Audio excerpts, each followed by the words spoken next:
just released their recommendations for where those cuts could happen. We sent Trevor Ault to the state capitol to get details. He joins us now live from Salem. Trevor?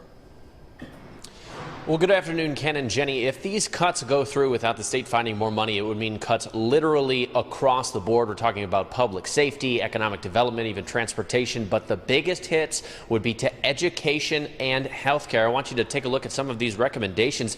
The committee is recommending a $212 million cut to K-12 education. That would likely mean teacher layoffs and reductions in extracurricular programs. And they also recommended a cut of almost $117 million to other education, things like early learning and youth development, even special education. Now, the largest cut would be to the Oregon Health Authority, more than $880 million, and that would include cuts to health insurance and critical medical services under the Oregon Health Plan. That was expanded to low-income Oregonians under Obamacare. Now, the Department of Human Services would also be cut $285 million, and that would fall on programs that serve seniors or kids in the child welfare system. Now, the co-chairs of the Ways and Means Committee who put this forward, Senator Richard Devlin and Representative Nancy Nathanson, they were very frank that they don't like the budget cuts they're putting forth, but they said they had to do it because, unlike the federal government, states are required to balance the budget.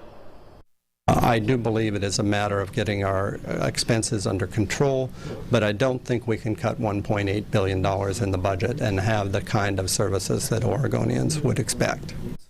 Senator Devlin and Representative Nathan said they'd expect Oregonians to reject these cuts and then possibly respond by maybe agreeing to tax increases. Now, it is important to note that these are just recommendations. They're a long way from becoming final, and even the co-chairs who put this forward said that they believe these funds are insufficient for the state of Oregon, and they think that Oregonians are going to push back. And one way they want to hear from you is they're going to be hosting a series of town halls around the state, and that's going to be happening in February. Reporting live from the state capitol building, Trevor Ault, KOIN 6 News. Thanks, Trevor. Amazing they're talking about a $1.8 billion deficit. Yeah, I thought I read that wrong initially. No, that's big money. $1.8 billion. Yeah, and the schools can't really take any more cuts, so hopefully they can figure it out. But yeah, that's why they were in Salem. yes, yeah, all right. Well, we want to switch gears and talk about the